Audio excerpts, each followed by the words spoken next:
मित्रों, उत्तर प्रदेश विधानमंडल का सत्र आज से प्रारंभ हो रहा है। ये मानसून सत्र है। मानसून सत्र में मैं सबसे पहले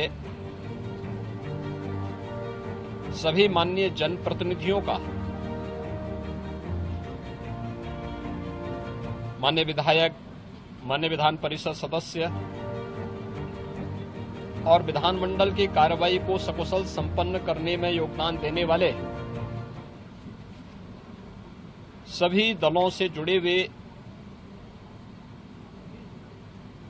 अन्य जो उनके सहयोगी हैं, विधानसभा और विधान परिषद के सचिवालय से जुड़े हुए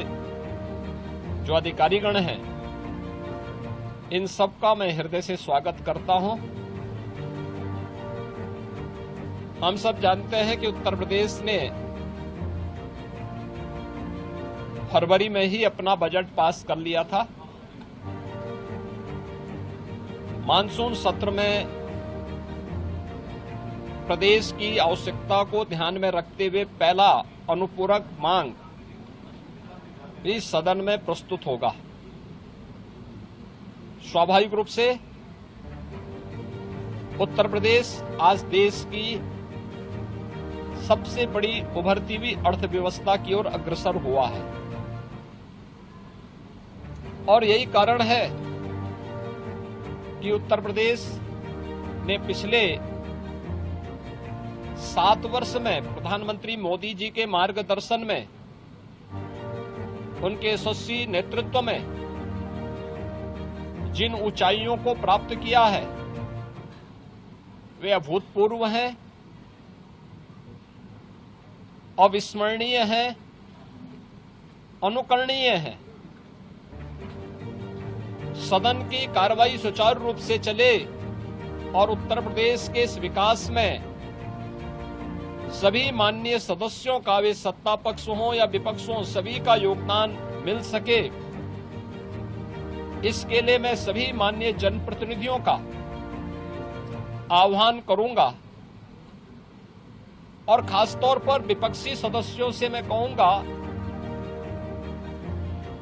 कि वे जिन भी उन रचनात्मक मुद्दों को लेकर के सदन का ध्यान आकर्षित करना चाहेंगे,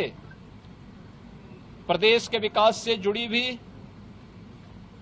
प्रदेश की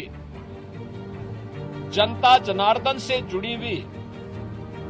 हर समस्या का समाधान करने के लिए सरकार पूरी प्रतिबद्ध है। सदन का मंच उस चर्चा का, परिचर्चा का विषय बने, इसके लिए हम लोग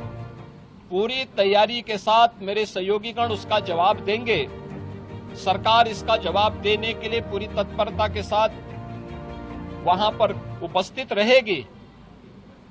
सदन की कार्रवाई सुचारू रूप से चल सके, विधायी कार्य सकुशल संपन्न हो सके, इसके लिए माननीय सदन से जो भी माननीय सदस्यगण हैं, उन सब से मैं अपील करूंगा कि वे सभी अपना सकारात्मक योगदान मानसून सत्र के सुचारू संपन्न करने में अपना योगदान देंगे। इसके लिए आज से प्रारंभ हो रहे मानसून सत्र में मेरी सभी माननीय सदस्यों से अपील होगी। मैं एक बार फिर से मानसून सत्र के प्रारंभ होने के लिए के अवसर पर सभी अपने माननीय सदस्यों का, जो इस सदन के कार्यक्रम में भाग लेने के लिए आए हैं, वैसे भी यह देवादिदेव महादेव का पावन मास सावन मास है और सावन मास में बड़े पैमाने पर हमारे जो शिव भक्त हैं, वे सभी शिव भक्त इस पूरे मास में इस कार्यक्रम के साथ जुड़े हुए हैं। तो सावन मास में एक तरफ शिव भक्तों की कावड़ यात्रा और दूसरी तरफ जनता जनार्दन की सेवा के लिए निरंतर प्रयत्नशील हमारे जनप्रतिनिधिगण उनसे जुड़े हुए मुद्दों को लेकर के, प्रदेश के विकास से जुड़े हुए मुद्दों को लेकर के, प्रदेश के जुड़ी हुई किसी समस्या को लेकर के सदन के मंच पर जो भी पटल पर जो भी बातें उनके द्वारा रखी जाएंगी, उन मुद्दों पर एक सकारात्मक बहस के लिए सरकार पूरी तैयारी के साथ है। और मुझे पूरा विश्वास है कि मानसून सत्र को यहां पर प्रदेश के विकास, जन कल्याण से जुड़े हुए अनुपूरक मांगों को एक सार्थक चर्चा का विषय बना करके हम उसे व्यवस्थित रूप से आगे बढ़ाने में अपना योगदान देंगे। आज के इस अवसर पर एक बार फिर से मानसून सत्र के प्रारंभ में सभी माननीय सदस्यों का मैं अपने सहयोगियों की ओर से, मेरे दोनों सहयोगी उप मुख्यमंत्री जो है श्री केशव प्रसाद मौर्य जी, श्री ब्रजेश पाठक जी, संसदीय कार्य मंत्री और वित्त मंत्री श्री सुरेश खन्ना जी, हमारे दोनों सहयोगी जो संसदीय कार्य राज्य मंत्री के रूप में अपना दायित्व निर्वहन कर रहे हैं, श्री मयंकेश्वर शरण सिंह जी, श्री जसवंत सैनी जी, इन सब की ओर से मैं सभी माननीय सदस्यों का एक बार फिर से स्वागत करता हूं और मानसून सत्र को सुचारू रूप से चलाने के लिए उन सब के सहयोग की अपेक्षा और आकांक्षा